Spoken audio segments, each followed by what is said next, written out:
All right, guys, welcome to Into the Apocalypse, episode number 13. It is Saturday, January 8th, 2 p.m. Pacific Standard Time. Lucky number 13. Yeah, here with my co-host, Chud X. What's going on, dude? Oh, a whole lot of everything and nothing all at the same time. Yeah. Did you have a long week of reflection and self-care just to get past the September 6th or January 6th tragedy of 1 year ago?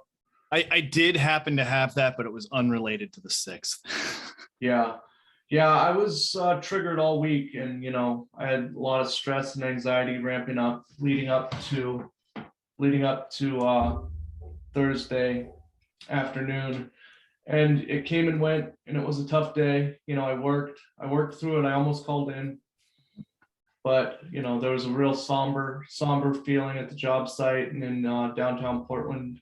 Would you say in general? Would you say you and the general population there are all suffering from a form of PTSD, maybe?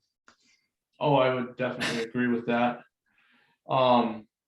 But we made it through. We're a strong country, and filled with extremely brave, courageous people looking out for the greater good of everyone else. Yeah, that's us. And I was able to, I'm still processing everything. Mm-hmm. 1 year on, it's gonna be one of those days that lives in infamy in American history that everybody, like Kamala, our girl Kamala said, it's one of those dates where you will remember where you were. Yeah. Forever when that happened. Would you say that you're working hard to solidify that memory so that it's not so that you can take it in properly and not just have used your own eyes and ears at the time of it, but a year later get the full story, solidify that, I think and understand it. As global citizens, I think that we have the responsibility to take in everyone's experience, process that with our own, and come to the conclusion that our democracy was raped. Yeah, it's so sad. Gang raped by white nationalists on. Yeah, if there's one thing that's dangerous to democracy, it's a bunch of people saying what they want. Yeah, right. Going to a Capitol building and expressing their feelings. That's not democratic. It's gang rape. It's colonial gang rape. That's it. Yeah. And we could trace it back to as early as, Columbus or Sir Francis Drake, Hernan Cortez, just this European colonial gang rape of indigenous North America. Mm-hmm. It's all happening over again. It's all happening. It's like the Ron Paul meme. It's all happening. Yeah. But so moving on from that, I don't know where to go. Like I said, just processing, and if you want to process it with us, we can be reached, guys, at Debra gets Redpilled at protonmail.com. We are a value for value show.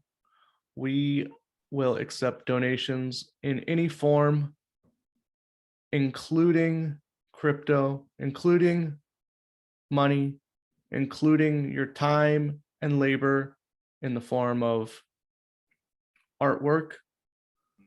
Guys, we got some killer artwork. Bag Straws drew the most amazing picture for us. It's Chud X and I in space suits floating around in outer space. In that empty vacuum that we know as space. Yeah, it's not ripping us apart in the picture, though. No. So something weird's going on. But it is fantastic. fantastic artwork, and I can't thank Bags Draws enough. If you guys aren't already following him on Instagram, go check him out. And he recently got into the Debra Gets Redpilled Telegram group, so he's in there too. So go say hi to him, and he takes commissions, and he'll draw stuff for you. It doesn't have to be goofy stuff. It can be pictures of your kids or your dog, anything. I'm gonna have him do some other stuff for us. I want to get like a picture of Debra doing like the Home Alone face, like this one, like, oh, like, yeah. Or maybe her like doing that while like clutching pearls with a bunch of blue pills on a string. Yeah, that is a fantastic idea. So we'll get that one commissioned. I need to get the files from him so we can make some artwork out of it. But yeah, what else it did not rain today, and it was sunny out for a minute. Man, it makes a huge, like 10 minutes of sunlight to us makes like a huge difference.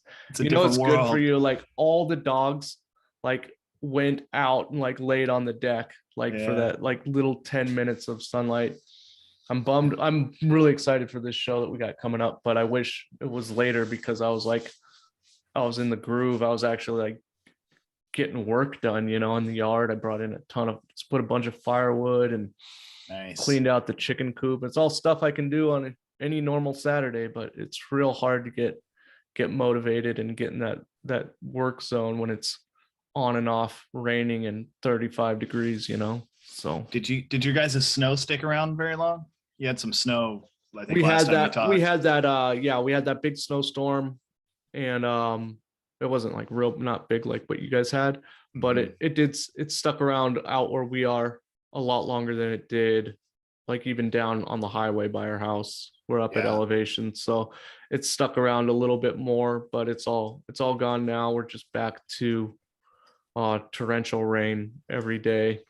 Dude, we had some really cool drifts with our snow.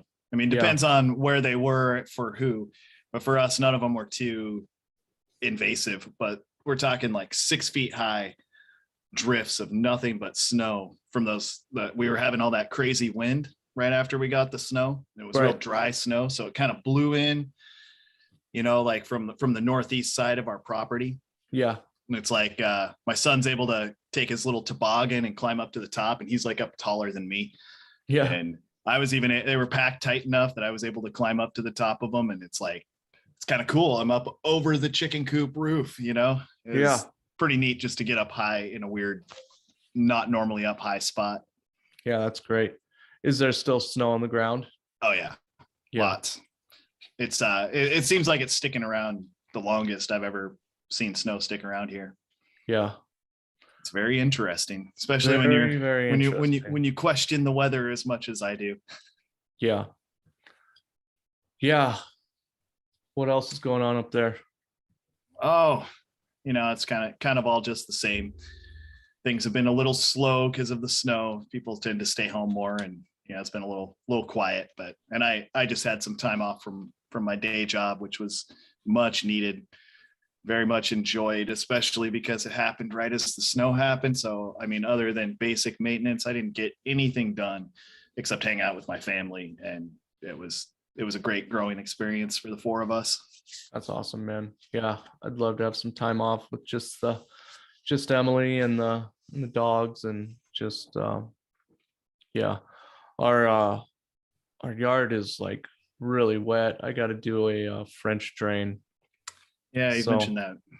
Yeah, I got to. I don't know. It's something I could do, but I don't have it. I need an excavator, little mini excavators. So I know a guy I work with knows a guy that's gonna come over. He works for cash, so I think I'm just gonna do that. That'd be cool. It'd be really cool to like be able to dig a pond somewhere like out in the pasture and have the runoff run into that and use that for watering the animals and stuff. But that might be smart. That might be something we do later, but we definitely need to get the basement dried out and stuff like that. And if you hire a guy to dig, your trench. I mean, I don't know what kind of prices you're looking at or how much work you want to do, but if you just get that dug with your new tractor and everything, you should probably be able to finish the project. Yeah, if on I your get the own. trench dug, I can just get gravel delivered here and I can get it into the trench and Mhm. pipe it and all that stuff. Yeah. But yeah, so man, it's just every day there's something going on here. It's a lot of work. But Mhm. when the weather's nice and I enjoy doing it. So Yeah, me too. and So it's today's oh, go ahead. I was gonna say, so we're in 2022 now, and it's January, and I'm calling this our Tartaria month. Yeah, We got a lot of Tartaria on the books. yeah. We've got a great one coming up today. We've got Michelle Gibson, who's one of the top researchers who's emerged in the past few years in this Tartaria stuff, and we are going to keep it local to our area. Today we're going to get into Lewis and Clark, Astoria, Oregon, who was named after Jacob Astor, right? Jacob. Not John Jacob Astor was- is his son, I think. I was gonna say John, but as soon as you said it, yeah, Jacob. That sounds right. And I didn't get a chance to do as much research as I should have done, but Astoria is the town in the very tippy top left-hand corner of Oregon. First city in Oregon established by Jacob Astor for the fur trade.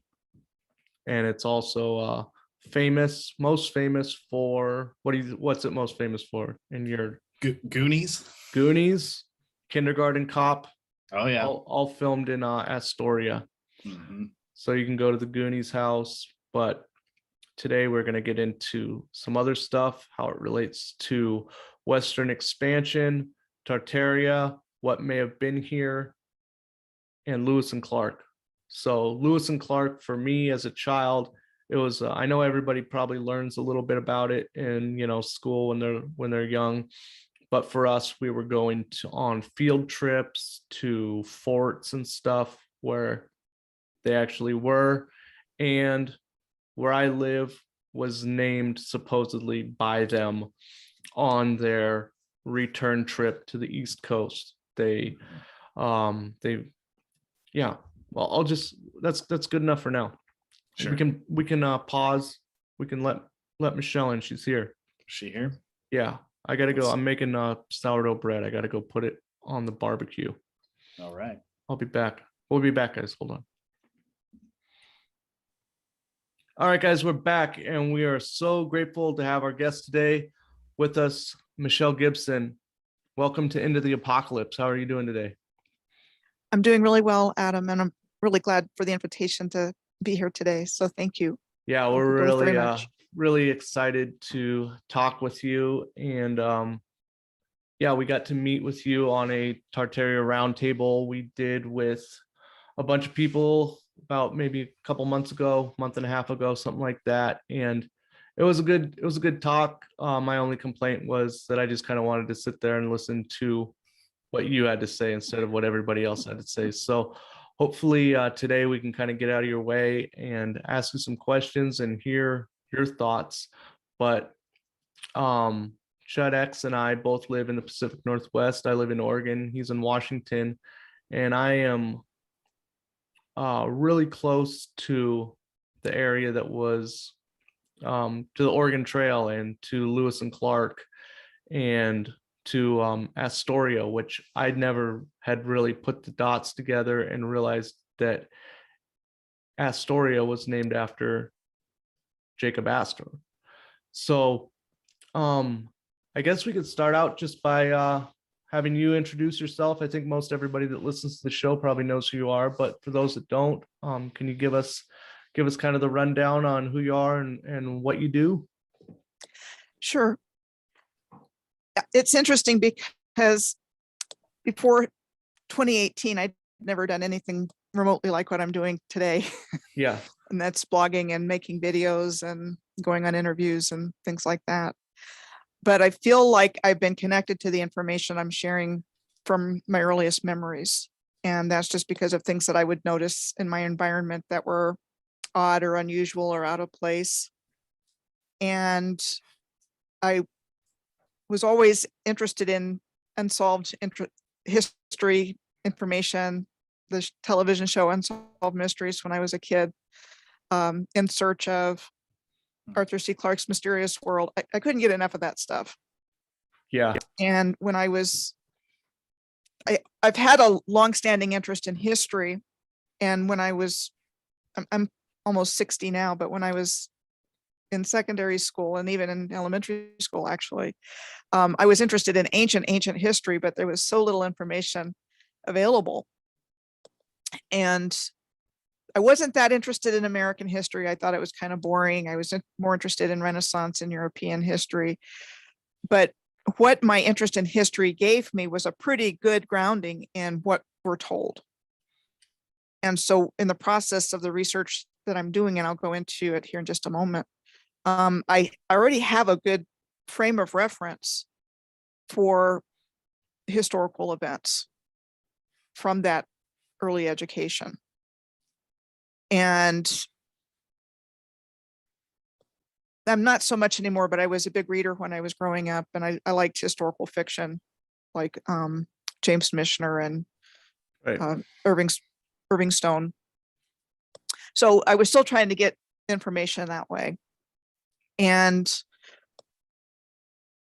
somewhere around 1980, 1981, I got a archaeology encyclopedia, and there was a big picture of Machu Picchu on the cover. And I think that was where I first started learning about megaliths, because honestly, before that, I can't remember where I would have gotten that information about big, huge stone blocks in like Peru and Egypt that were massive and so tightly fit together that you couldn't insert a piece of paper in between. Yeah. So somewhere along the way, I picked up on that. And then with the coming of the internet and really in the early 2000s was when I really started to pick up on alternative channels and alternative history. So I would say that was probably around 2006, 2007 was when I started picking up on that and had a strong interest. And then encountering books like Fingerprints of the Gods by Graham Hancock and Drunvalo Melchizedek's work, which is how I learned about sacred geometry, which is a really important part of what I'm doing now. And others that that were looking at these mysteries of archaeoastronomy and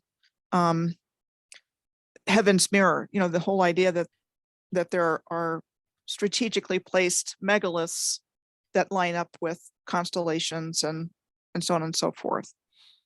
And so I was getting a pretty good education in that, and I was getting a pretty good education in people that had been studying different alignments. And so that was the preparation that I had for what I found, which my map is getting really tattered, but That's so cool that it's all dog-eared and worn now. it's like, Love it. Yeah. here's the rest of it. Yeah. Was that I found a star tetrahedron when I lined up cities in North America. And that was Wow. the starting point of my own research. And because of my education, I started to extend the lines out. And that's what happened with the rest of that map. And I could only go so far with it. And so in order to see the other side, I switched to a globe and I lined up that star tetrahedron same way. And I took out a magnifying glass and I just followed cities and places that were in alignment. And I wrote down the places on spreadsheets. And so this is about 20 pages of data points of cities and places that line up, either in circles or in lines around the world. And then that was where my research started. Because I look at the top of the page and I say, let me look at Cape Farewell in Greenland. And then that took me next to the Faroe Islands and then Trondheim, Norway, you know, and so on and so forth. And the process of doing this has brought forth a lot of information. When I first started doing this, I thought about seeing if I could find a program where I could do the mapping. But I thought, I could spend a lot of money on finding that computer program and not figure out how to use it. Uh-huh. And so that's why I did it manually. And I don't have a strong opinion about the shape of the earth, because that's not what drives my research. My research is driven by these alignments and this original civilization that I know existed, that was the same all over the world, that I already had that.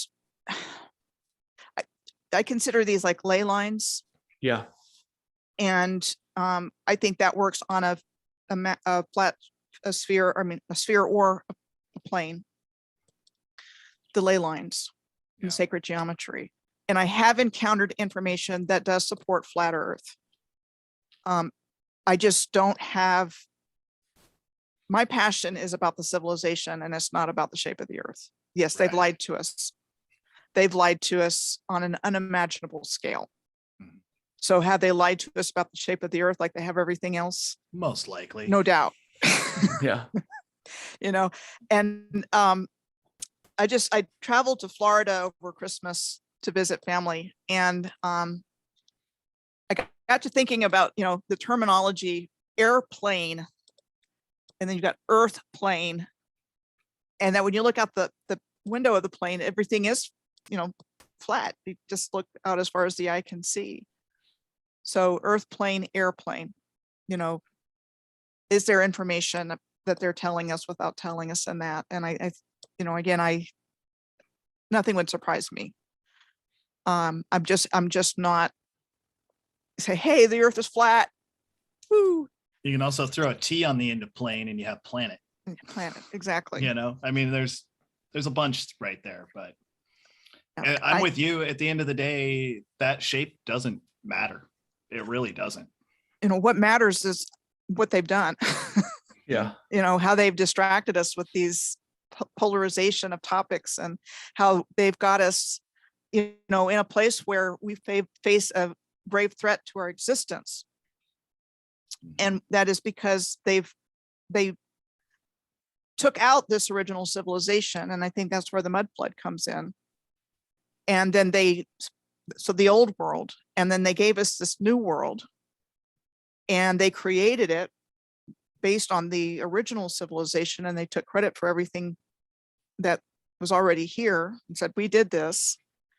And I think that came in through the Masonic lodges, because it was Masons originally that built it, but it's not the same Masons that came in and took credit for everything and were actively involved in the cover-up. What do you think the difference is between the ones that were involved in the cover-up and the ones that built it? The ones that built it knew what they were doing, and the ones involved in the cover-up they know how to twist and use that original knowledge. And I think sacred geometry is very much a part of that. Do you think there's a distinct difference in their motives and whether one's good and one's bad? Yeah, absolutely. Okay. 100%. Do you think Freemasonry dates back to the Egyptian times? Masonry does. Okay. And the I actual think art of Masonry or the secret society? no, so it would have been an initiated society. But what we know is Freemasonry, you've heard it said, Freemasonry is a secret society that has been absolutely involved in the cover-up and in the creating the new narrative and what's been going on. And kept people in a state of ignorance and confusion while they do that. And a lot of my research has gone into how exactly they brought in the new narrative. And I'm going to talk about that today, because I knew you lived in the Pacific Northwest and had expressed an interest in the Lewis and Clark expedition at the round table. Yeah. And I've done some research on that. So I pulled out the relevant research to actually show you Yeah. why I feel so strongly that the elite, the controllers, the Illuminati, the 13 bloodlines, the 1%, those families were involved in this from the beginning of the New World. And don't have good intentions for us. Yeah. They just wanted everything for themselves. And thankfully for the internet and being able to connect with people, and things that were put in place for not for our good have actually worked out for us, which includes the personal computers and internet. CERN was very much connected with the development of the internet and the World Wide Web. People that worked at CERN. Yeah. So even though I think they had other uses in mind, it's what's probably been the greatest awakening tool that there ever was. Yeah. And I know I wouldn't be able to do my research without it. Yeah. I have been to some places. I've taken my own pictures of some places, but I'm going places I've never even heard of before. And we're getting to meet so many people, and there's so many people that are interested in this whole new stuff that's just coming out, that are like, if people knew that you and I were talking and they didn't know what we were talking about, we would seem like an incongruent couple to be sharing information and talking and being friends with each other. And that's what's so beautiful about being able to connect through the internet. Yeah. And especially throughout the pandemic, is just how many people I've been able to meet and connect with, even though I don't know them in real life. Chud X and I met on a Zoom call, Just like and this. now we know each other in real life. I've gone and spent holidays with him and his family, and we're good friends now. So it's a beautiful thing, and it can be used for good and for really bad as well. So so you were really interested in megaliths and Egypt and all the Graham Hancock stuff, and where were you able, what clicked in your mind, and what made you switch from thinking just as far as Egyptology into this new Tartarian thing? Well, what really gave me probably the final piece of the puzzle, actually wasn't the final, because it was before what I just showed you with the spreadsheets and the tetrahedron. There'll never be a final piece. I moved to Oklahoma in 2012, and I was living in Fairbanks, Alaska between 2006 and 2012, and that was where I really started to wake up. Not necessarily to this information, but some of it, but spiritually, in many ways. I was following the end of the Mayan calendar, and I woke up to a lot of stuff around that. And it was in Oklahoma that I met a Moorish American man, and he brought in information about the Moors, meaning because it goes back to Lemuria. And so I believe this Moorish civilization was worldwide, and that Tartaria was one of many empires within that civilization that dates back as far back as Lemuria. And, as somebody that's been interested in this line of research for a while, I've heard things like, Lemuria sank 75,000 years ago, and Atlantis sank, however many thousands of years ago, 12,000 years ago. And so I had that information in my head, but what I'm finding is that I think this Moorish Atlantean civilization existed up until relatively recently. Where on our modern day maps would it have been located? Well, it would have been, Mu would have been located in the Pacific, and Atlantis in the Atlantic, but the architecture worldwide is the same. Yeah. and it's all lined up, cardinal points, north, south, east, and west. And you can see that in the ancient megaliths in archaeoastronomy, but you can also see it in what we would consider modern buildings. And would the Moors be considered African? they would be considered African, melanated, however you want to look at it. But here's where it gets really, really weird. And the first part of that is, again, we've been lied to about our history. And so you've got the tribes of Israel in there too. So I think what they did was they took the original symbols and ideas and teachings of the original civilization. It was all one thing, and then they split it off. And then different things have come to represent things with darker meanings. So one of the symbols is like what you see on the back of the $1 bill with the pyramid and the eye, and Novo Seclorum Ordo, or whatever it is. Yeah. Well, that's the Great Seal of the Moors. It's what it looks like, but it says Islam on it.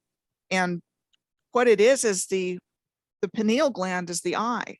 Mm-hmm. It's our connection with the divine. And Islam is I, self, law, and master. And it's about how to master your physical form as a divine being. And that's what they were here doing. And the controllers just completely fragmented that and turned that into organized religions, and have used religion to pit people against each other, have used race to pit people against each other.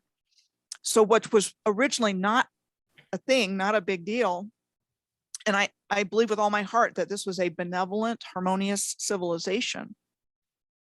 And it's well documented through the work that I've done that you have the same exact infrastructure in Asia, in Europe, in Australia, in the United States. Yeah. And then they take credit. So like if you look at the United States, where there wasn't supposed to be anything, in Canada as well, they take credit for these buildings that are like Greek and Roman temples or churches or whatever. They're banks, they're everywhere, they're museums. We built this in the 19th century or the early 20th century, when we can't even do that today. And so, I think there was a period of time where they were just, engraving dates and, writing the historical narrative to insert themselves into it. And they managed to do it for probably just about every building on the earth. But I've been doing some research on things like bridges. There's this massive railroad bridge going over a river with like some of them are like vertical lift bridges and some of them are swing bridges. Yeah. So that if there's a waterbound craft, that it can go through. Sure. And I've found some examples where there's no builder listed for the bridge. Maybe there's a year, like the 1930s. And again, I think bridges are part of this original civilization. I think railroad tracks, I think subways. Yeah, we've got a bridge like that here where I'm at.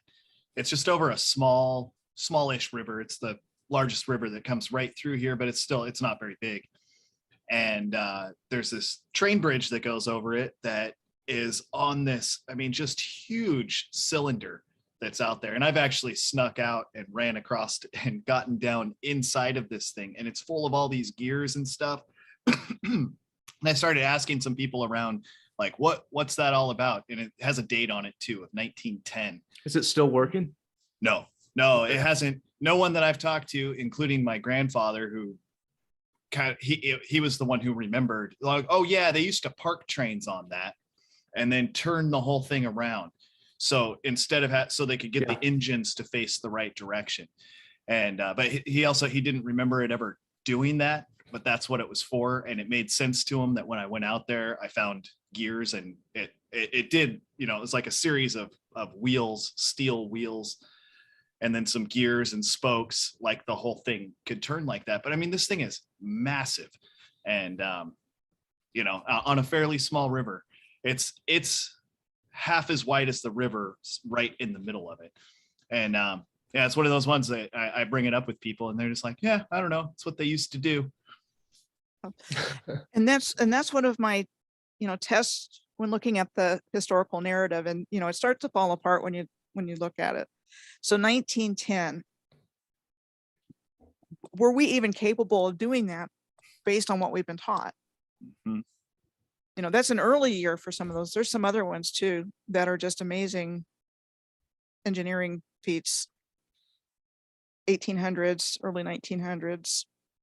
I said they've got a story for it, but I don't think the automobile was even invented then. No. Or if it was just coming out. Yeah. So there's just a lot of really good examples like that one. And I tell people to start looking in your own communities and asking questions and looking at it from a different perspective. What was the first thing that you saw once it had clicked for you? Oh gosh.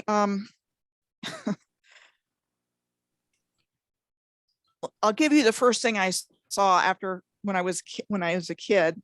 Okay. But when I first started waking up to this, I was living in Oklahoma City, and my mom and my brother's family lived in Shawnee, Oklahoma, which was about a 30-mile drive from where I lived. And Interstate 40 is the route that I would go. And I was already starting to notice some things in the environment that were sticking out, like big megalithic stones, just like in front of Starbucks and 7-Eleven. Yeah. And just kind of hanging out randomly. But when I was driving one day, traffic was almost at a standstill. And this was probably in 2013 or 2014. And I started noticing how uniform the road was, the earthworks. There were these beautiful, on both sides of the road, it was like the same height on either side, and it kind of went down like that. And once I started to see that, everywhere. And then I started going to look for things. And a lot of times those big megalithic stones would be my guide, and I would see that and I would go follow it and see where it led me. And it did lead me places. Or I would try to go find something interesting and I couldn't get to it because it was like blocked off. And there's a really good example of that in Oklahoma City. There's a massive earthwork that has like a pyramidal face, and it spirals around. It's like a curved earthwork. So it's got a pyramidal face, and then it goes around to this building that kind of looks like a school almost.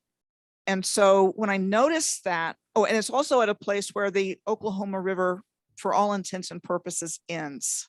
It's like at that point on the other side of the bridge, it's all red clay all the way down. So for some reason, some way they cut that off, and I'm not really sure how they did that. But when I noticed that structure, I thought, what the hell is that thing? And I tried to get close to it. And I went up to the driveway, and it said no unauthorized entry. And there's a big sign next to it that said, your Native American Museum or something like that. So I decided not to be bold and go down there anyway. And I drove up the road looking for another entrance, and I couldn't find any. And then I made the first right, and I hit an industrial park. And so I drove down that road, and then I hit an interstate coming back in the other direction. It's like, this is a place where like 3 or 4 major highways meet. And so there was no way of getting a close look at it. And, maybe if you're on an Oklahoma River boat cruise, you'll see it. But things like that, I just started to notice when I was living in Oklahoma City and traveling through there and going to parks, state parks especially, are places where these things are preserved a lot of times. And before I started doing my own research and I started waking up to this, I'm thinking, oh, how am I going to show people what I'm seeing? Because I was getting all of this information in. And it wasn't until 2018 that I started blogging. And from there, I started making videos. And it's been a very effective way for me to get this information out. Because it's, I can sit here and talk all day, and it's not going to have the same impact as it is when I show it to you. And that's what I'm going to do with this presentation about Lewis and Clark, because Fantastic. it's not the same spoken. I can say I've seen things that in China that look the same as Oklahoma. Yeah. And those are just two examples off the top of my head. Yeah. And so it's definitely visual information in terms of bringing forward this original civilization.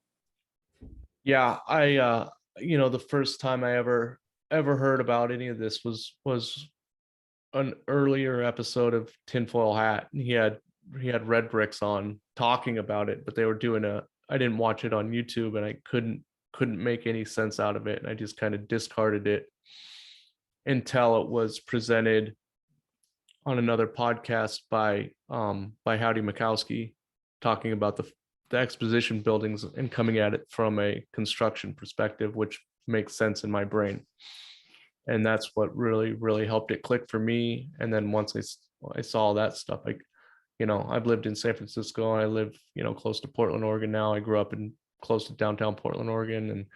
And I can't unsee things that I've already seen that I can remember from being a kid that didn't seem to make any sense, or that I just overlooked, that I can remember now. It's crazy. That's, it's almost 40 years ago that I saw a lot of this stuff. It's still there. I moved away for a long time, and now I'm back in downtown Portland working, building new buildings, building the smart city. And I'm up on the 35th floor of this giant high rise, looking out over all these old brick buildings. I can see the Masonic Lodge, the Portland Masonic Lodge, from where I'm working. And it's once you see it, you can't unsee it.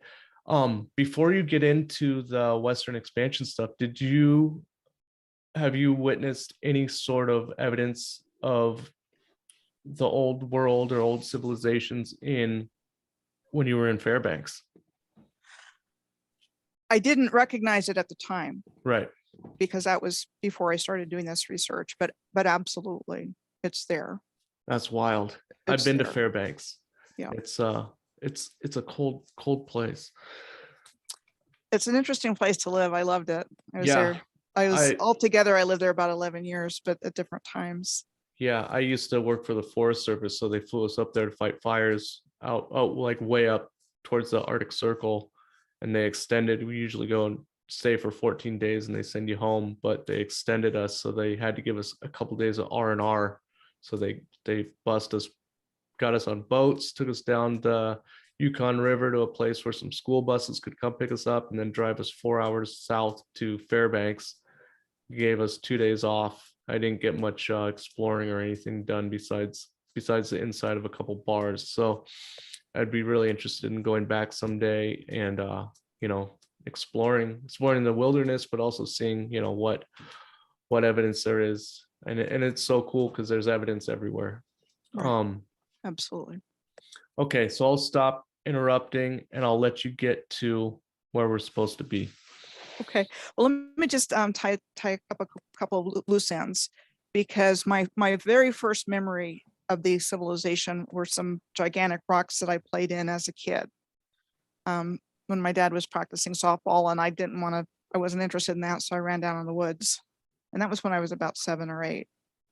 And then that came back when I started doing this research. You grew up in Maryland, correct? I grew up in Maryland. Okay. What's interesting about Fairbanks, first of all, I do have alignments going through there. So when I did all that stuff, finding these places, I did go through Alaska and Northern Canada in a lot of my research. And so with Fairbanks, first of all, you have the Chena River, and it's a curvy river. And when I lived there between 1994 and 1999, my husband was still alive then, and he loved to canoe. And we didn't do it very often. I was working and had a lot of things going on, and so I didn't have a lot of extra time for that, but it was like his very favorite thing to do. And so what I remember vividly is a canoe trip where we were going through downtown Fairbanks, and either side of the riverbank was covered with old cars. So like doors and, the side panels or whatnot. So As like I an thought- art project or well, at the time I thought that's really strange. Why did they do that? Because it's like from the moment you come into town, the riverbanks are covered with, rusted cars parts.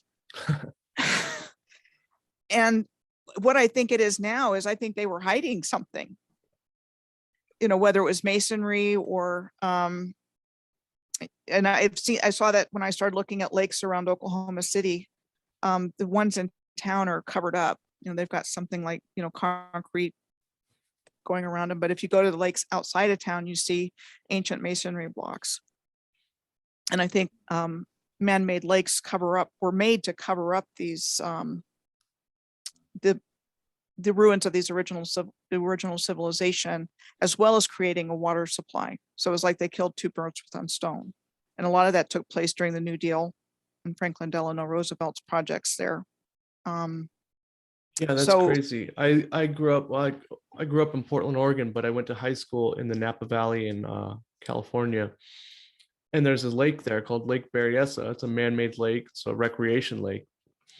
And it's crazy. It has this big tube in the middle of it for overflow. You've probably seen the picture of it. So like it floods and there's just this huge tube in the middle of the lake that the water flows into. It looks crazy.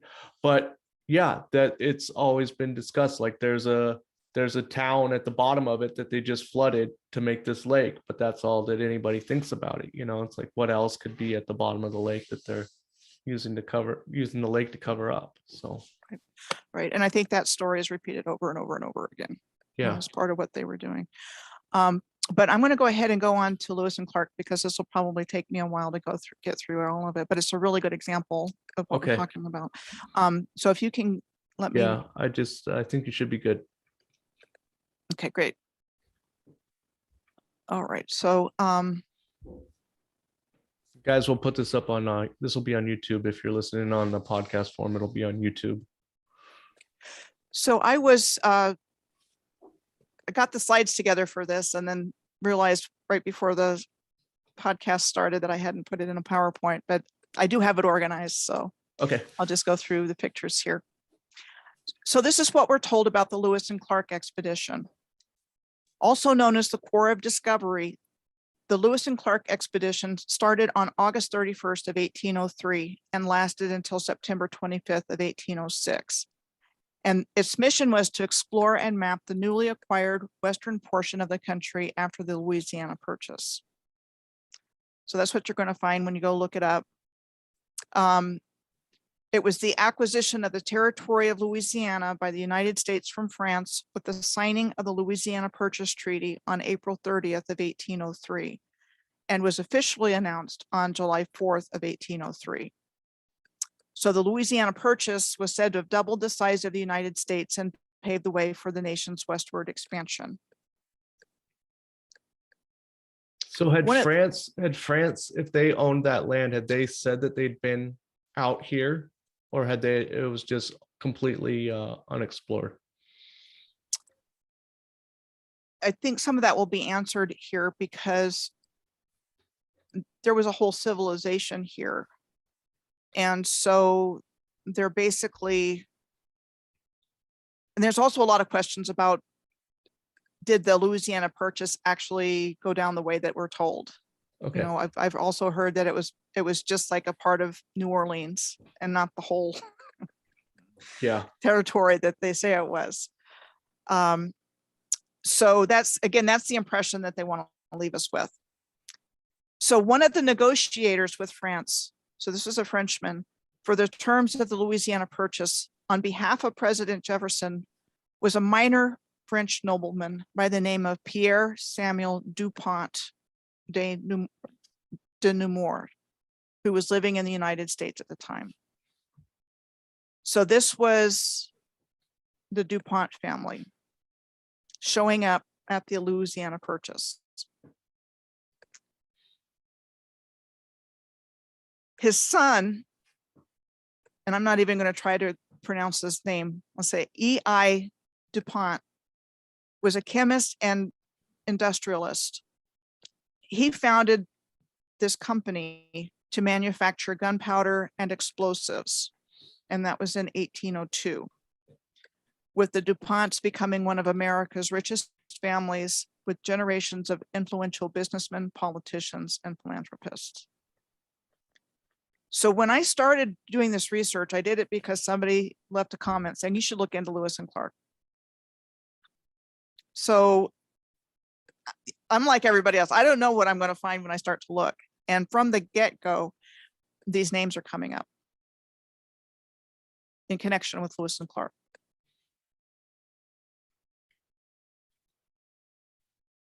Under the command of Captain Meriwether Lewis and his close friend, Lieutenant William Clark, the expedition was comprised of a select group of United States Army and civilian volunteers. They were commissioned by President Thomas Jefferson to find 1, a practical route across the western half of the country, 2, to establish an American presence in the territory before European powers tried to claim it, 3, to study plants, animal life, and geography, and 4, to establish trade with the local American Indian tribes. So the map that's showing here is attributed to Lewis and Clark from their expedition. In the summer of 1803, a keelboat said to have been built to Lewis's specifications was done near Pittsburgh, Pennsylvania.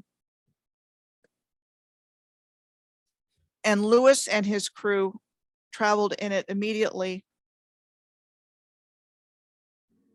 Okay, so Lewis and his crew traveled in it after it was finished down the Ohio River to meet up with Clark at what is now Clarksville, Indiana, in October of 1803 at a place called the Falls of the Ohio, which is across the river from Louisville, Kentucky.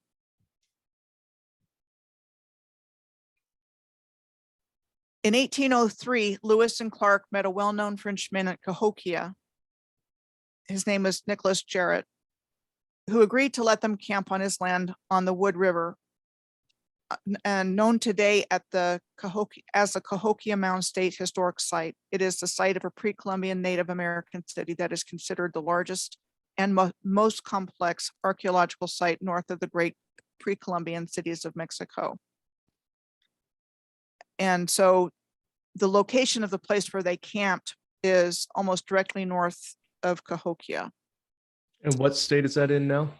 Cahokia, okay, so they're in Illinois. It's like it's on the Mississippi River across from St. Louis. Okay. And it's just a giant mound site. Yeah. Now, if you look at old pictures of places like Teotihuacan in Mexico, where you've got the big, beautiful temples, if you look at the original pictures, they look a lot like that. Okay. It'd be interesting if they actually took interest in excavating what they would find. Yeah. If they looked underneath. And they did destroy a lot of mounds in St. Louis. And there's pictures of that if you go looking for them. Yeah. Do you think golf courses are used to hide mound sites a lot of the time? I do. Okay. I do. I don't think they're necessarily burial mounds. I mean, there might be, but I think they had some kind of connection to the earth grid. I'm sure they were connected somehow. I mean, these guys are master builders, master engineers, master hydrologists, master scientists. I mean, they knew what they were doing, and it all had some kind of purpose. So Wood River, so that's right up here. And there's St. Louis and there's Cahokia. It was founded in 1907 when a refinery was established for John D. Rockefeller's Standard Oil Company in Wood River. And I found it very interesting that there would be a Standard Oil refinery at the location of Lewis and Clark's first camp. Yeah. What are the odds? So a historic picture of the oil refinery there.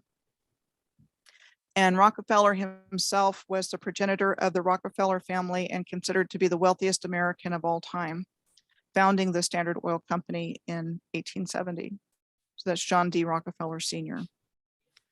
So far we have DuPont and Rockefeller Yeah. showing up right off the bat.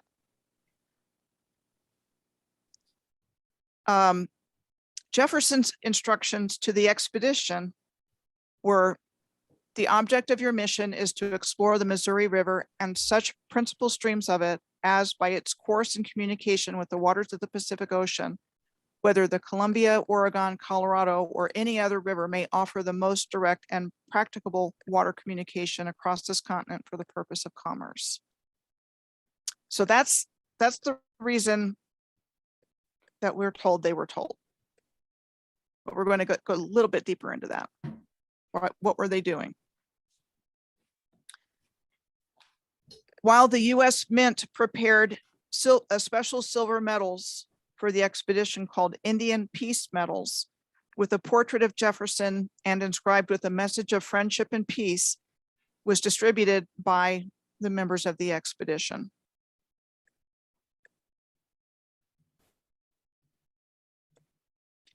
They also had advanced weapons to display their military firepower, like the 46 caliber Girondoni air rifle, which was a repeating rifle with a 20-round tubular magazine that was invented in 1779 by an Italian. So that was just like 25 years previous that was invented. Wow.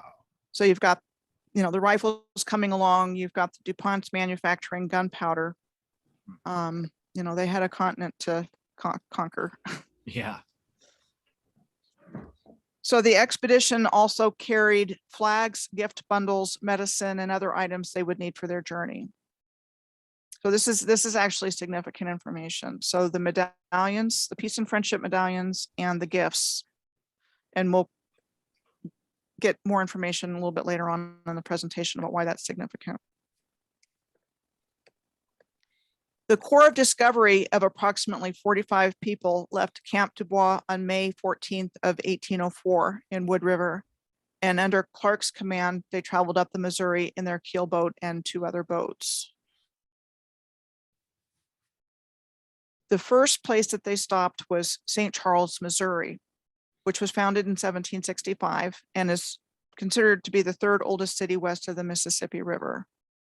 So again, you have this beautiful architecture we've been talking about with the bricks and columns over here, and the cathedral church, and again, there's this beautiful architecture worldwide. And I think its original purpose was healing or resonating, or frequencies, had something to do with frequencies. And then in so many places, you've got this megalithic masonry, along the river. Yeah. And, it's amazing when we're not told that it's there, how often things like that get overlooked until you start looking for it. Yeah, I haven't really looked for that so far, but now my eyes are going to definitely be open. Yeah, check for it. Mhm. Where it Yeah. still exists. I mean, a lot of places, I think they took a lot of the stones out. And I think our concrete industry is based on pulverizing these masonry blocks.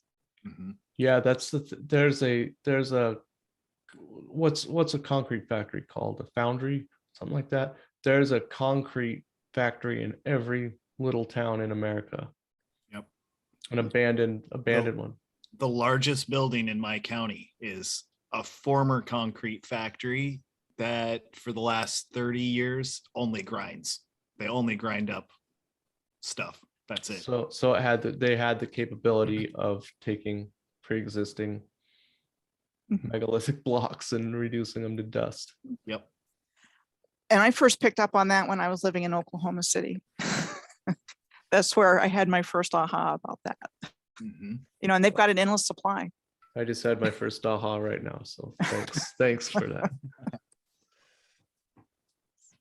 So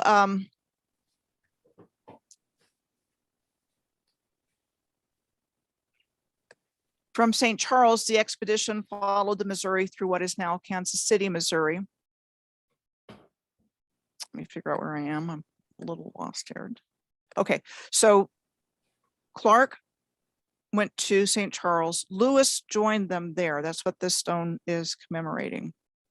And then together they set out the next afternoon, which was the 21st of May.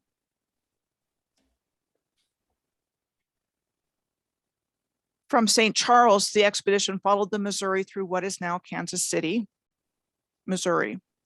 So again, it's really important to note that where we see two rivers come together like this, the Missouri and the Kansas River, there's actually two canals coming into one canal. I've seen this exact same configuration in many different places, but we're taught that rivers are natural. So of course the rivers are joining together naturally. But again, I can show you countless examples of this same configuration in many different places. And they've kept it from our awareness because they do call it natural. Now there might be canals around these rivers, and there typically are, but the main river is called natural. So maybe when I get done with the presentation, if it's not too late, I'll show you some more examples of that. Yeah, I'm interested. Yeah, that's kind of okay. So this is the area surrounding the Missouri River of what is now Omaha, Nebraska, and Council Bluffs, Iowa.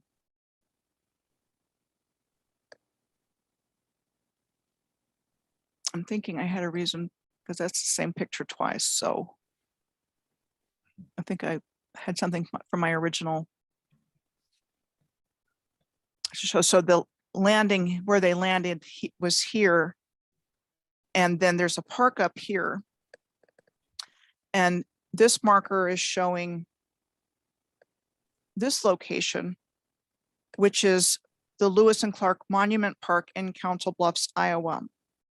And it's said to memorialize what was a historic meeting between the expedition and the Indians of the area in 1804. And you know, when I look at it, the first thing I see is this old stonework. Nice work. Yeah. Council Bluffs, Iowa was said to have been incorporated in 1853, which is around the time that I've identified as like the official beginning of this new timeline. Mm-hmm. And then this is a picture of Council Bluffs from somewhere between 1887 and 1908, because you see this tower in the background. It's 150 feet or 46 meters tall. It was called a moon tower, and it was used for city lighting here. And there were 7 of them in Council Bluffs that they started to build in 1887, but by 1908 they were removed for a number of given reasons. They were too expensive, safety, all that kind of thing. Do you have any idea what they were built out of? I don't. I saw this picture and it's like, okay, so Lewis and Clark meet the Indians there in 1804, and then by 1887 it already looks like this. Yeah, and we could probably look and see what the population of Council Bluffs, Iowa was in 1887, and it's probably not enough to. That's warrant always a that good type of question to building. ask. Yeah. What was the population? And you know, you've got this technology here. You know, what kind of technology was that? you know, what's really going on here? And then you've got, Yeah. you know, the dirt covered road and the horse and buggies and There's at least know. 4 power line. Yeah. No, This that's power insane. line antenna thing looks like it's almost early photoshopped as well. It's true. Looks You know, kind of it's funky. it's interesting though. The reasons that they give for taking the technology out, it just doesn't add up. And it's really troublesome to know that everywhere had a trolley car system, electric streetcars everywhere had it. And they've been busy taking them out ever since cars and buses were invented.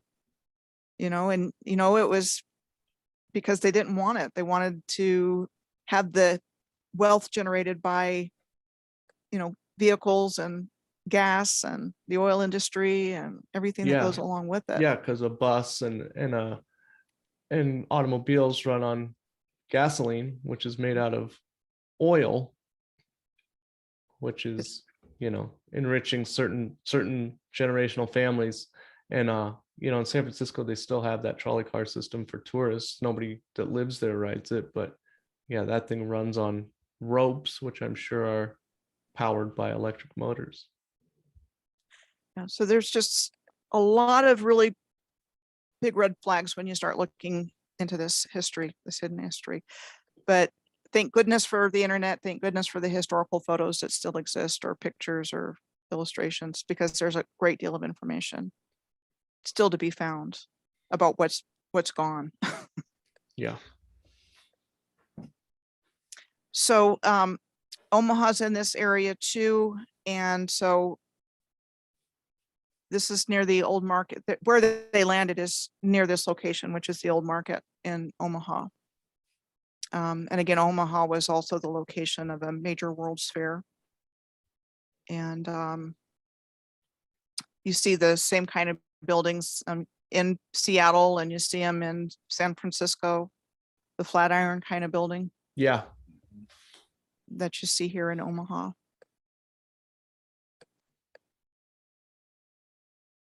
And then on this one, the only death to occur on the expedition was said to have taken place on August 20th of 1804, when Sergeant Charles Floyd died, allegedly from acute appendicitis. So one death this whole trip. But what's interesting is that this is the Floyd Monument. Huh. In Sioux City, Iowa. Wow. An obelisk. And so what they tell us is that the concrete base of the monument was poured in 1900, and his remains were interred almost on the 100th anniversary of his death on August 20th of 1900. And how tall is that thing? It looks huge. It is. I didn't have the height. Well, that's all right. I can tell it's pretty tall, and it's just, I don't know. Sometimes I feel like they're not even hiding it, you know, just a straight up obelisk on, and even that concrete base looks pyramidal shaped, you know, like a flat top pyramid or something. Yeah. And you've got this nice stone wall here. Mm-hmm. So you've got a minor historical character memorialized by an obelisk. Yeah. And this is not the only one we're going to find. So they should just they could change it, the first name, and they could make it the George Floyd Memorial now. You know, Update. Something kind of crossed my mind about something like that. Yeah. So the expedition held talks next with the Sioux Nation near the confluence of the Missouri and Bad Rivers in Fort Pierre, South Dakota. You know, so again, you have this really nice canal looking place here. I think this is the Bad River. So they're claiming that that's a river? Mm-hmm. Yep. Okay. So this is, it's hard to see when it's flat like that, but that doesn't make sense when I'm looking at it. Like, I don't know, maybe if I was standing there, I'd be like, oh, I can see how it could run out and around through this, but that's a pretty big loop for a river to make it naturally. Yeah. You know, and it's interesting seeing this track here because I'm seeing these tracks as being like circuits on the original grid system. And so they had this meeting with the Sioux here. And so now we're getting into another one of those families because Fort Pierre was the location of Fort Pierre Chouteau, which was one of the most important fur trade routes of the Western frontier. And it's where John Jacob Astor built it after, or it was built after John Jacob Astor decided to expand operations into the upper Missouri River region in the 1820s.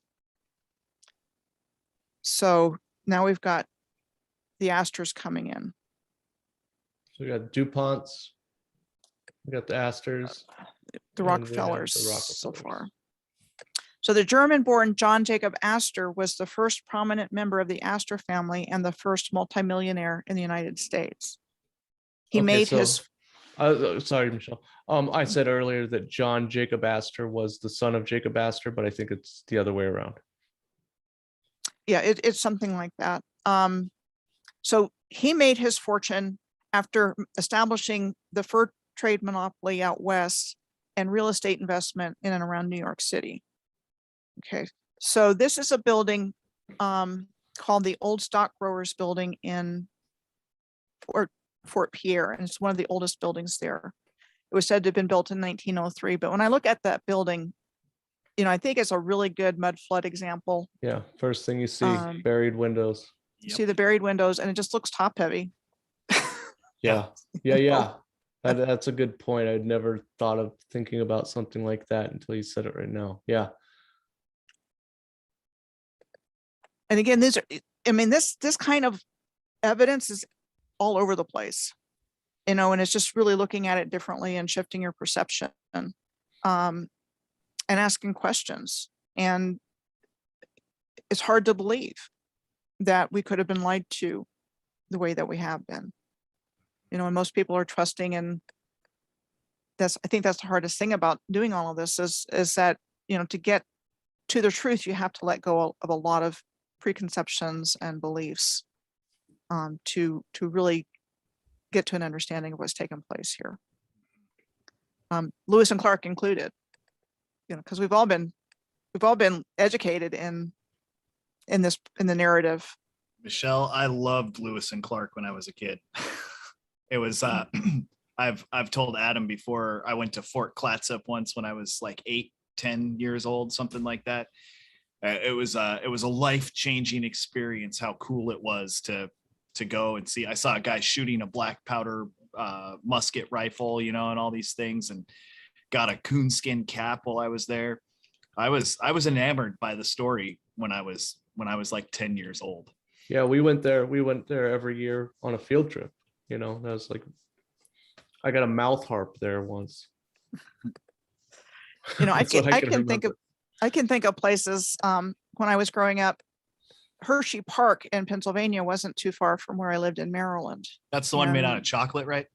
Yeah, it's like the chocolate factories there, and they've got, you know, like Hershey Kisses for light posts and things like that, street lamps. And you know, I wasn't awake to any of this, and I'm just giving that example because I look at amusement parks even completely differently now. And what's interesting about Hershey Park is that it's like right in the center of town. It's in Hershey, Pennsylvania, literally. Yeah. So just lots of stuff. So next, we come to,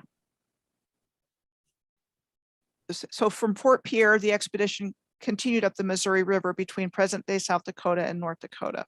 And the Missouri River forms the eastern boundary of the Standing Rock Sioux Reservation, which straddles the two states.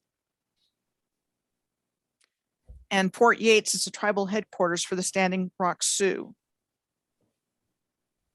And Can I go back and look at that last slide, Michelle, that last building? Mhm. Okay.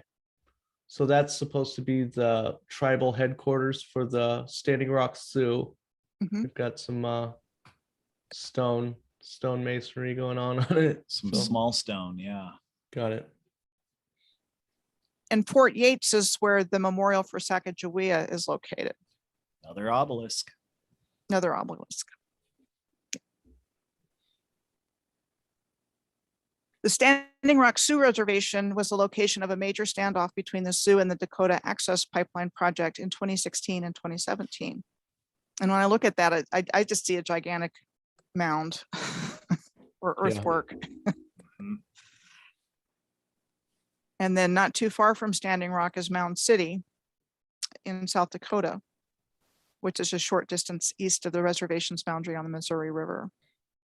So there's, again, like with canals and rivers, there are acknowledged mounds, but there's also way more that aren't acknowledged.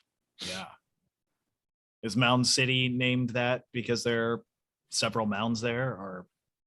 Yeah, and I've seen other places too that have mound in the name, and usually there's some kind of place you can go see them. Yeah. But, again, if you start just looking for earthworks and things like that, you'll see them. You should see them where you live.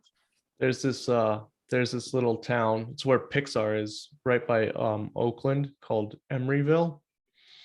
And there's an exit off the Interstate 80 freeway to get to it called Shell Mound. So the whole town's built on landfill, but it used to be mounds that they'd made out of broken shells. And I think they knew piezoelectric qualities. So I think they knew how to mix all those different ingredients together, to come up with something that was electrical Conductive yeah. Exactly. Mm-hmm.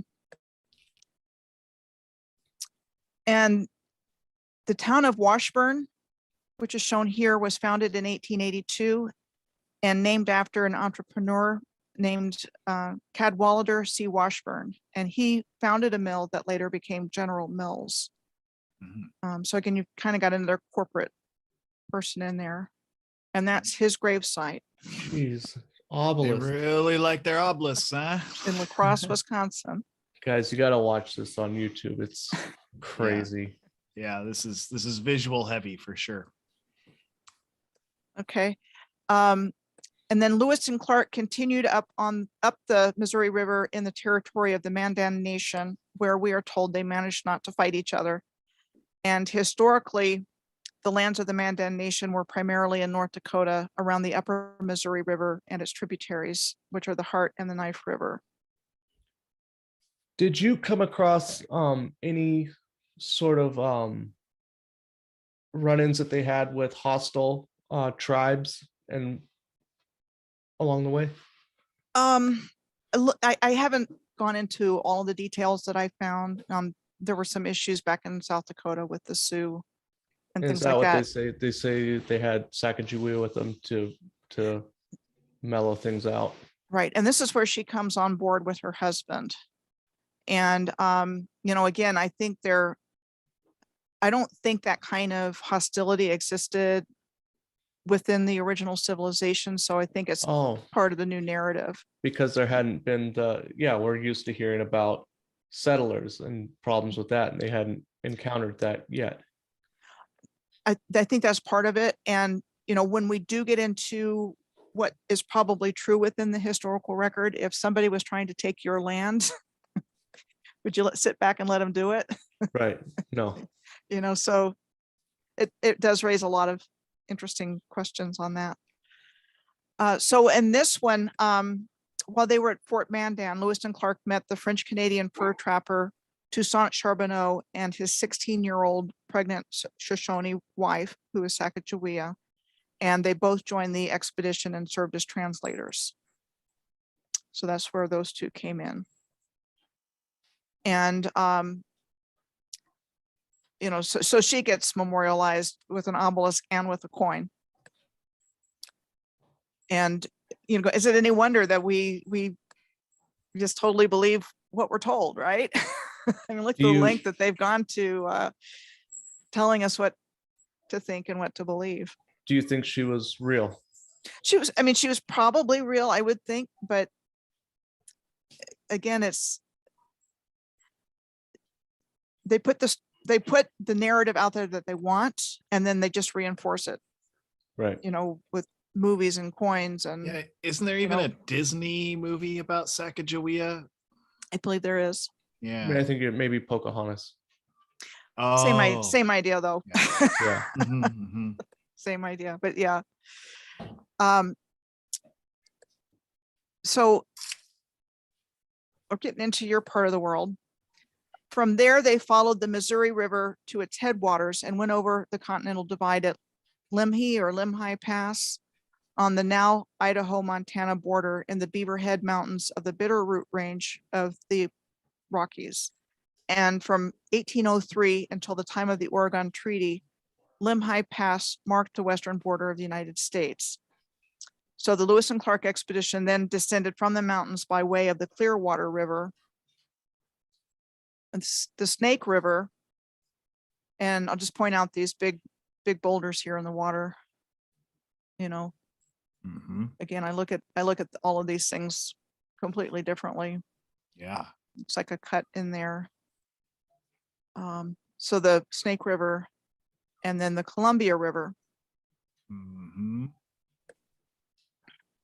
Yeah, those sheer cliffs are freaking amazing. There's so many of them Mhm. all through this area. What to make of it? Oh, what's that building that we got sitting in that picture? I'm Right not up sure there. what it, but it does look interesting, doesn't it? Yeah, and massive. I mean, Mhm. that's really far away, and you can see it well. Yeah, wild. They would have passed right by the physical location of the Mary Hill Stonehenge on a bluff on the Washington side of the Columbia River. Yeah, that's the place that you were pointing out to Adam when we were on that panel. Is that right? Yeah. Mhm. Okay. Yeah, I really want to go. I want to touch that. I want to feel it with my own hands and experience what that is. When do they say that was built? Do you know off the top of your head? I got it right here. Yeah. It was said to have been commissioned in the early 20th century by the wealthy entrepreneur Sam Hill and dedicated on July 4th, 1918, as a memorial to the people who died in World War I. What? So, I mean, just I don't follow the logic on what they're saying. Like what does this have to do with World War I and its location? And I mean, just nothing, everything about that stinks. And it's interesting Well- because a friend of mine who lived in the Portland area for a while, not too long ago, I found out about it because she and a friend of hers went there, spent time there. I think they were going to try to spend the night there, but people showed up, you know, like three Mhm. guys showed up and they ended up having to leave. So Oh, they're really protective of this place. And Sorry, I had to step away, guys. Where is this, Michelle? this is the Mary Hill Stonehenge in Washington. That's the one you told me about Yeah. during the roundtable. yeah. I looked at Oh. it, it's about 3 hours away from me in the Columbia Gorge. And not too far from that is a place called the Vista House. Have you ever seen pictures of that? I don't think so. Oh, have to look it up. It's amazing. And, should and she really was look at saying it. this is built in around 1918 as a World War I monument. Like, Yeah, right. like That's- what? That's what they tell Like, us. That's that what they just- tell us. The senselessness of that explanation. So it's right there on the Columbia, right? Yeah. On the Washington side. In When- Mary Hill, Washington. When I come down there to make sausage with you there, Adam, maybe Yeah. we should try and make a road trip at that time. Yeah, we'll take a road trip out. We'll see the Vista. We'll go to the Vista House. The Vista House is insane. It looks so crazy, and it's actually come up a little bit recently because there was some a Netflix movie about a documentary about a serial killer that supposedly killed some people up there. But yeah, that's another one that we would go to on field trips as kids. So, Mhm. but Yeah, so, so this- they went by this place. They would have floated right past here. And so it was built or commissioned by a guy named Sam Hill, you know, great name. Yeah. And this World War I monument had a solstice alignment. And it It's also has a important in your World War I monuments there. and a Yeah. Milky Way alignment. Uh-huh. So isn't it amazing what they could do in 1918? Yeah. And Yeah. is there any I don't know, did you come across anything in your research of who so Sam Hill built it? That's what they tell us. Okay. Some guy named Sam Hill. What? again, It's it's- Sam Hill? What in Yeah. the Sam Hill? Yeah. Exactly. But it's the same civilization that built what you see over in Great Britain. Yeah. Is there the any same way that you civilization. can are these are all prepared slideshow? You can't look up the Vista House right now? Because I think if you saw it, it's right there too. Look up Vista House, Oregon. Oh yeah. Wow. That might be what you were asking me Oh, about. I think it was. Yeah, that's it. Yep.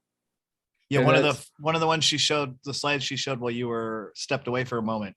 You could see that way in the background. I was like, what's that up there? Yeah. Yeah, it's way up on the There. cliff right above. Yeah, it's You see it there? really amazing. There's a coffee shop in there and some old pictures. Down in it's got a basement. So you go, all this stuff is, all the pictures Yeah. and stuff is, you go down below it. We know about basements, right? Yeah. Uh-huh. I talked to my friend Casey from Golden Gate Starfort Command, and he said he thought it was some sort of like water pump house or something like that. A water palace, I think is what he called it. But yeah, look at That's an the interesting and I picture. remember going there with my mom was like the chaperone on the field trip, and she told me, I'm not very close with my family anymore, Michelle, but she told me, we were walking around looking at all these all the stonework. She told me that it was built by Masons and that my relatives in Italy were Masons. And that's the story she told me. Yeah, it's very, very ancient profession, craft, however you want to look at it. So Mhm. it's like I said, we've been talking about it's like requires just a shift in your perception to start seeing things differently and ask if what we're told about them makes sense. Yeah. And with respect to what we've been told, because we Yeah. were even capable of at that time. Right. And most of the time it doesn't. Yeah. So I know what they're capable of today, and they're not capable of that. I build elevators for a living, Michelle, and they can't even build a straight elevator hoistway for us to get in out of concrete, well, again, lots of questions. So this next slide is the Rock Fort campsite, excuse me. Now, that's a And- very familiar looking sign to me, and I'm sure Adam too. Yep. We see those all over the place out here. Yeah, I see them on the way home. So this is described as a natural fortification where they camped for 3 nights on the Columbia River near Solilo. But again, when you looked at the stones here, you can see masonry, Looking a masonry. bit stacked. Yeah. flat faces, rectangular shapes. I think Solilo Falls is it's like a famous fishing spot for Native Americans as well. And they dammed up that river and messed it all up for them. So they gave them this spot where it was like really, That's it. yeah. So the Indians had special fishing rights there after they put the dams in because they screwed up their native habitat. Yep. And this location is said to be the oldest continuously inhabited settlement in North America. That's Solilo. Wow. And that's another picture of it, I think, before it got filled up, and you got the railroad tracks going through there and everything. Yeah. So the next one, this is the Astoria. the Man, that looks a lot like a building that's around my place. yeah, this one is the John Jacob Astor Hotel in Astoria. Okay. And it was said to have been constructed between 1922 and 1923 and opened in 1924, and one of the tallest buildings on the Oregon coast. And it was also the world's first cable television system set up in it in 1948. And they used an antenna on the roof of the hotel. Well, did you know that about it? First cable system. No. No. Pretty building. Yeah. Yeah, it reminds me of a building that we have here. It's the Herald building where the newspaper was run out of for a long time. And it's got that same, like the way the bottom is with the large tower up on the top, only on one half. And it strikes me as being similar. And I looked up an article that was written by like a local student or something it was like part of a series that said Now and Then. And it talked a little bit about what the building's doing now. And then it went to this then section. And it started by saying, normally we would talk about the construction of a building or what it looked like in its earliest stages. But for this one, we're going to go back farther and talk about building in I think it said 700 AD, because this was based on architecture from 700 AD. And it went on and it never mentioned that building again. It just talked about what architecture was supposedly like at that time. But yeah, it's very, very similar fascia, and the way the base is with a half coming up, it being wide on the one side, very similar. Another sad thing with buildings just like this in other places, a lot of these buildings are abandoned in many places. They don't tear them down, or they do tear them down, but why leave these beautiful buildings, in such a state of disrepair that it's kind of scary.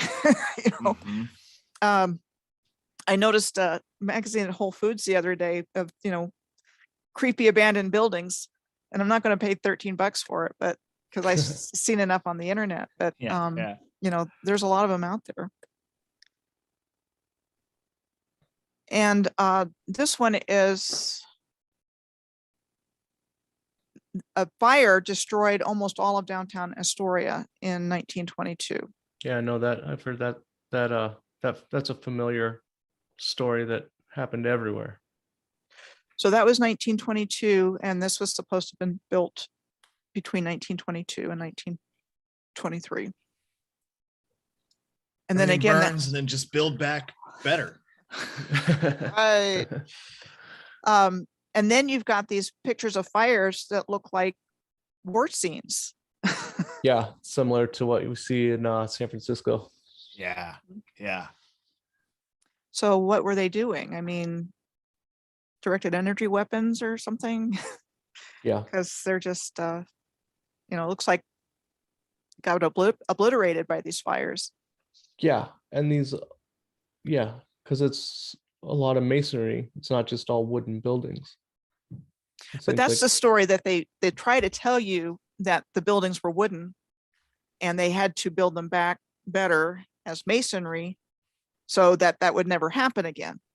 Right. When we know the buildings were originally masonry, and it's just like that was just part of the cover story that they built into it. And so you mentioned Fort Clatsop. That's it. Lewis and Clark National and State Historical Parks. And this is where they stayed in the winter of 1805. And they were said to have been, the expedition built the fort for shelter and protection and to officially establish the American presence there with the American flag. And it said they waited it out there during the winter, and they were looking for a boat to catch a ride back with, but one didn't go by, so they had to endure the winter and then go back the way they came. And it was around that same time too that they did all the salt works, supposedly. Seaside, Oregon. There's like a monument there where they say that they went to the ocean to boil out the salt from the seawater.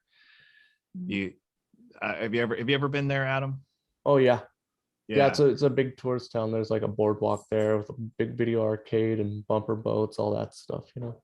Uh-huh. So they've got the river named after them that goes by Fort Clatsop today, the Lewis and Clark River. Yeah. You can kind of see here where there's something that looks like a canal. Yeah. You know, Mhm. it's very uniform in its appearance. You know what the bridge right by my house is called? The Lewis and Clark Bridge. The Lewis and Clark Bridge. Yep. Connects Rainier, Oregon and Longview, Washington. So when I looked on Google Earth, I looked to see if there was a star fort there, and you can't really tell because of the trees. So if it's there, it's pretty covered up. But I did start looking around the area, and I noticed Fort Stevens State Park in close vicinity. I think it's on, let me move over here. Fort Stevens is over here.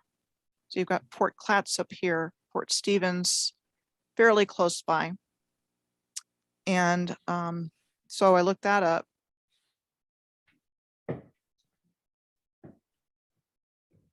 And this is Fort Stevens. And I did that because I typically find star forts in pairs and clusters.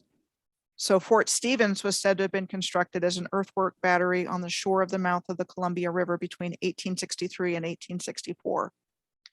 So that's in a story as well. That's very close to Fort Clatsop. Okay. And they're telling us that was built during the time frame of the Civil War as well. When you're 18th. searching for star forts, do you usually find them around established military outposts? Yes. I don't think these were originally military in nature, Okay. but I think they were repurposed into military fortifications and then military targets, Yeah. because a lot of them have been destroyed in the different wars.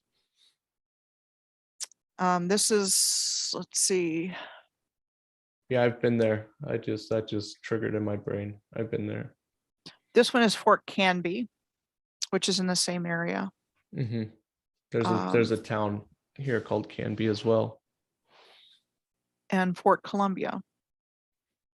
And that was said to have been built between 1896 and 1904. And that was part of the 3-Fort Harbor Defense System, 3-Fort Harbor Defense System at the mouth of the Columbia River. And I wonder what they were trying to protect. I think they were part of the grid system. I think the star forts have cymatic shapes and or some kind of circuitry. And that's why there's more than one. And Right. they're many times actually called batteries. And I think they're telling us what they were. So you think these 3 forts were there and they were used to protect something upriver perhaps.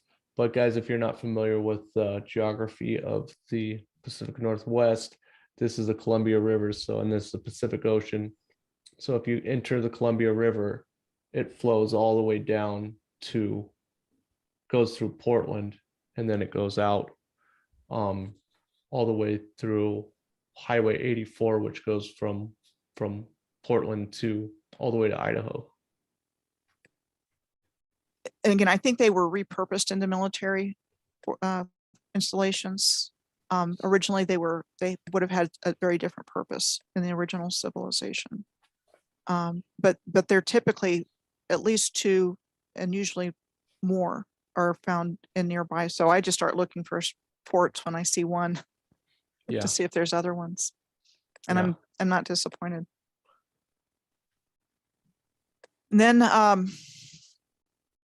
the Corps of Discovery Lewis and Clark expedition arrived back in St. Louis on September 23rd of 1806. So earlier I said that the medallions that they had and the gifts that they had were significant. And the reason they were significant is because their visit to the Pacific Northwest and the maps and the proclamations of sovereignty with medals and flags and so forth were the legal steps necessary to claim title to each indigenous nation's lands under the doctrine of discovery. And that's the concept of public international law that was expounded by the United States Supreme Court in a series of decisions in 1823. So they had these metal coins, and that somehow legally set up a currency that helped them lay claim to the land. Yeah, they used that as the basis for claiming the land. Yeah. We gave you this, so you didn't realize it, but now this is ours. And it was upheld in the Supreme Court. Wow.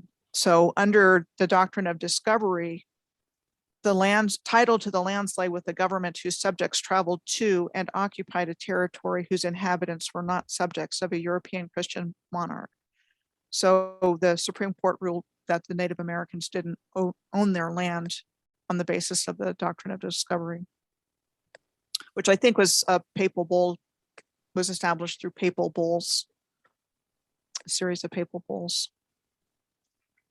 I've got that information next. So Chief Justice John Marshall explained and applied the way that colonial powers laid claim to lands belonging to foreign sovereign nations during the Age of Discovery. And he noted that, among other things, the 1455 Papal Bull Romanus Pontifex and the 1493 Inter Cetera Bull in the court's decisions to implement the doctrine of discovery. So that's how they laid claim to the land. So I guess the $1 million question is, when they got here and they started going traversing all these rivers, and then they got to a point where they had to go over land, correct? Or did they have their boat with them the whole time? I think there were different expeditions doing different things. Okay, so they'd get off the boat and go do, okay. Yeah. Do you think that they witnessed other civilizations besides the Native Americans once they got past a point that hadn't been explored yet? I'm sure that they were, and I'm going to get into that with this piece about Meriwether Lewis. Okay, yeah, this is what I'm really interested in When here. he returned from the expedition, he was made governor of the Louisiana Territory in 1807 and had made arrangements to publish his journals. Okay. So he's writing all this stuff down in Fort Clatsop, what he Okay. saw. But Yeah. what happened is Grinder's, this is Grinder's stand. Okay. So he really wasn't a great governor and was having some problems. And so he set out for Washington, D.C. on September 3rd of 1809. He had become, he was really struggling with alcoholism is the story, right? That probably is in there too, but he was also having problems with financial issues as that had arisen as the result of denied payments of drafts he had drawn against the War Department when he was the governor. So I guess he just wasn't really cut out for the job, but he carried with him his journals for delivery to his publisher on that trip. And he decided to go overland instead of ship. And he stayed the night at Grinder's stand, and gunshots were heard in the early morning hours, and he was said to have been found with multiple gunshot wounds to his head and gut, and his death was ruled as a suicide. Surprise, surprise. Yeah. And that's where his remains were interred. So, same old story we hear today. Yep. Suicide. Yep.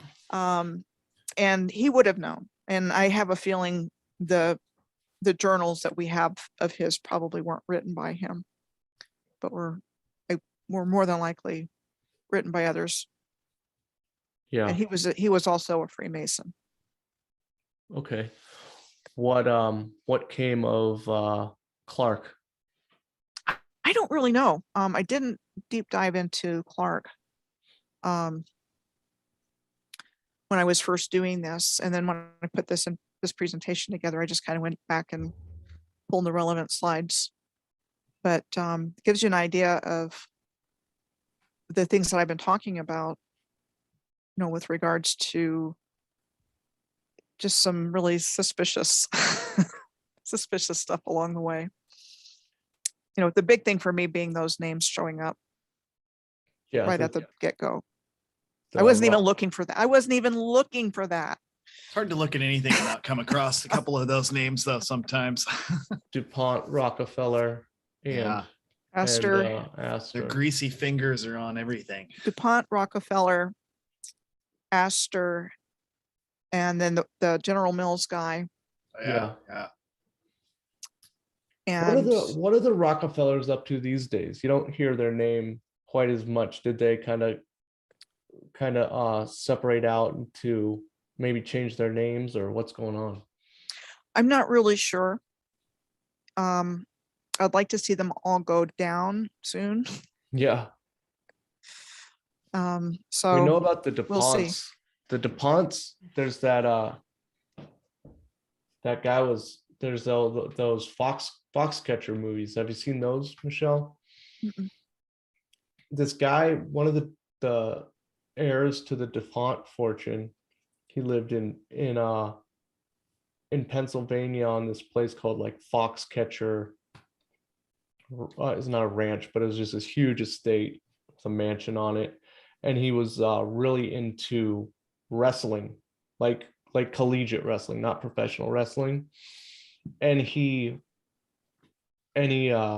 so he had like his own he got all these Olympic athletes and let them live there, built them like houses there.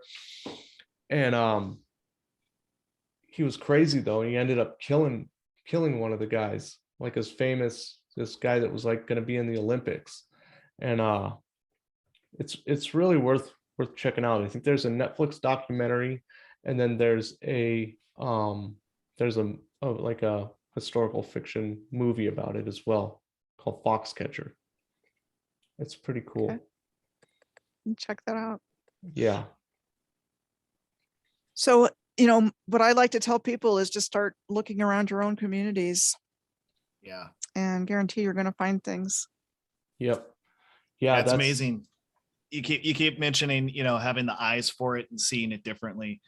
And, when Tartaria first entered my vocabulary and started thinking about more, because I've thought about ancient history being wrong for a couple decades now, but as I start to move that closer to the time we're in, I live, nearby a small town, a college town with, I mentioned a concrete factory earlier, and that Herald building.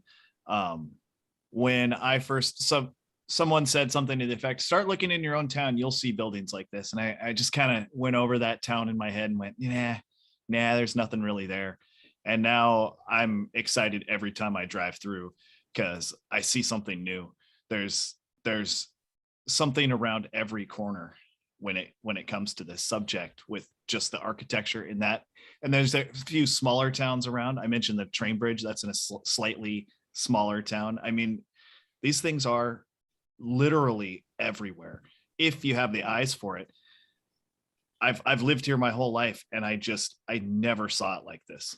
Yeah, I see the whole world, my entire world, my little localized world. I see it completely different now than I did just 2 years ago.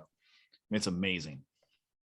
And like you mentioned Fairbanks earlier, Adam, I mean, I'd love to go back now and, just, I know it well, so it wouldn't be hard for me to go to the places that I've identified in my mind as being places I want to go back and see. Yeah. Angel Rocks outside of town, Chena Hot Springs. There's, so many things, but I can say that about many of the places I've lived. It's like, I'd love to go back and look at it differently. Yeah. I lived in New Mexico for a couple of years in Clovis, and I thought it's the most boring place ever. It's just like, no not place anymore. is boring. No place is boring when you have the eyes for it. It's everywhere. I mean, even get outside, get to just go out to nature, go out and start looking at your mountains and stuff. And there's something there. I guarantee it. I mean, even if like you were talking about rivers quite a bit, like start looking at the rivers that are around you. That's what I'm really looking forward to is I just started thinking about it. I think today is just maybe go walk the train tracks along the river. And like, there's not a bunch of huge buildings out where I live, but there's tons of riverbanks, you know? Mm. Mhm. Let me show you something real quick, because again, I can come up with a lot more examples than this, but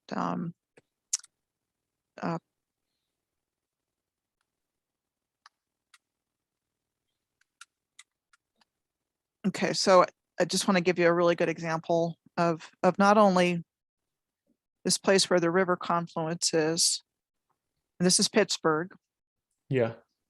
you know, so, you know, that's a pretty uniform looking place, right? Yeah.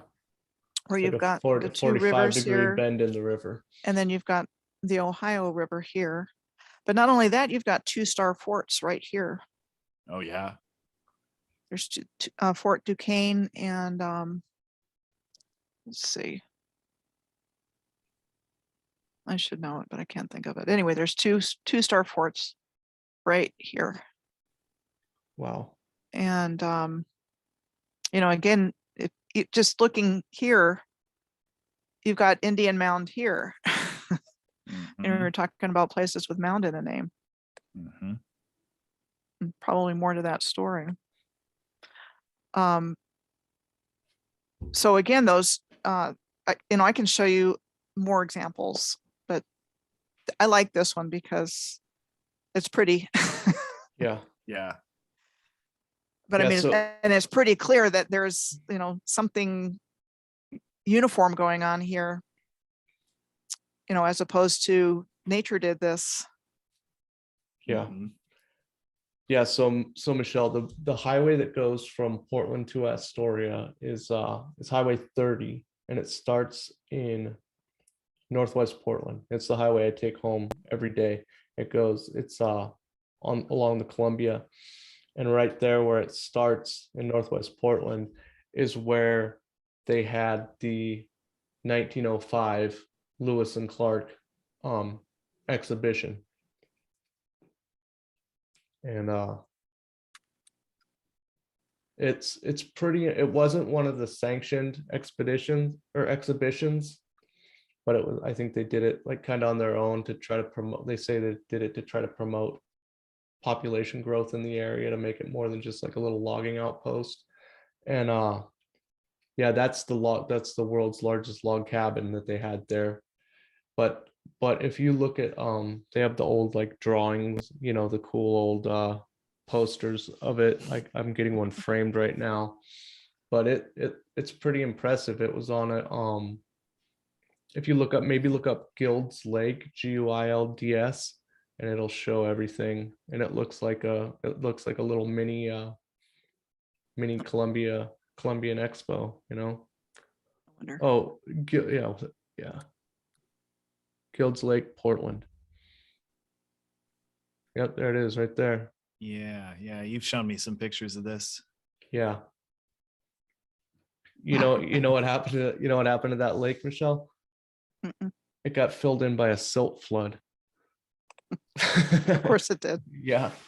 And There's that many names for a mud flood.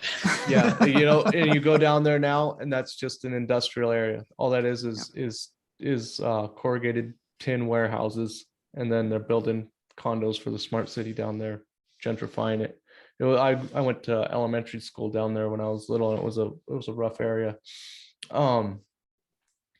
But yeah, it was and then that log cabin burnt down in the 60s, I think. So nothing left. They made them go away, Yeah. just like the streetcars. Yeah. Didn't want that. Yeah. But I think that's a good place to wrap up, guys. What do you think? That was a very thorough look at the Lewis and Clark expedition. I think we should start a campaign of Meriwether Lewis didn't kill himself. There you That's go. so awesome, dude. Let's make the shirt, man. Yeah, new shirt idea. Yeah. Oh, that's great. Love it. man. Yeah. Michelle, this has been so awesome, and we can't thank you enough. We're huge fans, and we're really excited to be friends with you now and to see what you have in store for everything going forward. And I think you're getting the word out as good as anybody that's in this field. So thank you for being with us, and thank you for everything that you do. We really, really appreciate it. Yeah, thank you so much. You're very welcome. You do And, such a great job to encourage people to look at this for themselves, and Mm. it's invaluable. We Yeah. appreciate it. Yeah, that's why I kind of leave things open-ended a lot of times. Yeah. You know, sometimes it's intentional, and sometimes, I want people to think about it instead of me saying what I think. And sometimes I do say what I think, but sometimes I think it's a lot more effective to show you and let you come to your own conclusion Yeah. or do your own research. Because that's where the shifting starts. When you and the critical thinking starts, and they definitely removed critical thinking from the curriculum. Yeah. Because they don't want critical thinkers. They want, people that, memorize and repeat. And that's what gets rewarded. And Yeah. creative thinking and critical thinking doesn't get rewarded. Yeah, they Yeah. want to teach you what to know, not how to learn. That's for And certain. it's very deliberate, Mhm. very Yeah. deliberate. The Rockefellers had their hands in the founding of the American educational system. Mhm. Yeah. And so And the medicine system. no wonder things are the way they are. Yeah, right. But, Well, yeah, keep going. no, I was just going to say, why would they go through all this trouble? Why would they do it this way? One is they couldn't do it directly because by divine law, natural law, universal law, they can't touch us. So they had to figure out a way to take everything over with our consent. And they lied to us to get our consent, but we've given our consent because we didn't know. Right. And that's, I think, a big part of the awakening is that when you do know and you start to withdraw the consent and start to see past the veneer that they put up to say something is good and you need to do this for the public good versus what are they putting in me? Mhm. And I don't want what they're putting in me. Yeah. And the ultimate reason is for them to take over complete control Absolutely. Yeah. and take away our freedom, basically. Yeah. So a lot's happening right now, but I'm really excited for the work that you're doing and the questions that you're asking, because, it's each one of us doing our part. And, I'm probably not likely going to go down and protest on a street corner somewhere, but I'm doing what Meriwether Lewis didn't kill himself. Yeah. but I am doing what I am very comfortable doing. Yeah. And so each in our own way can contribute to this. Yeah. We all have our own role to play. And I think you've found the one that works for you the best. And just the way that you're getting the word out is really impressive as well. I don't want to be an activist either. So Yeah, because it's not me. but where this is an art form, and I'm still learning how to do it and how to talk to people correctly. But we're, no, we don't have the most downloads and even in this space, but getting the word out, helping a little bit at a time. So Yeah. I don't think anyone has their mind changed from a sign they see someone holding it or posted or whatever, but people do change minds based on conversation and really talking things out. And that's why this is a great place to be doing that. yeah. And I think people have to be ready for it too. Yeah. Yep.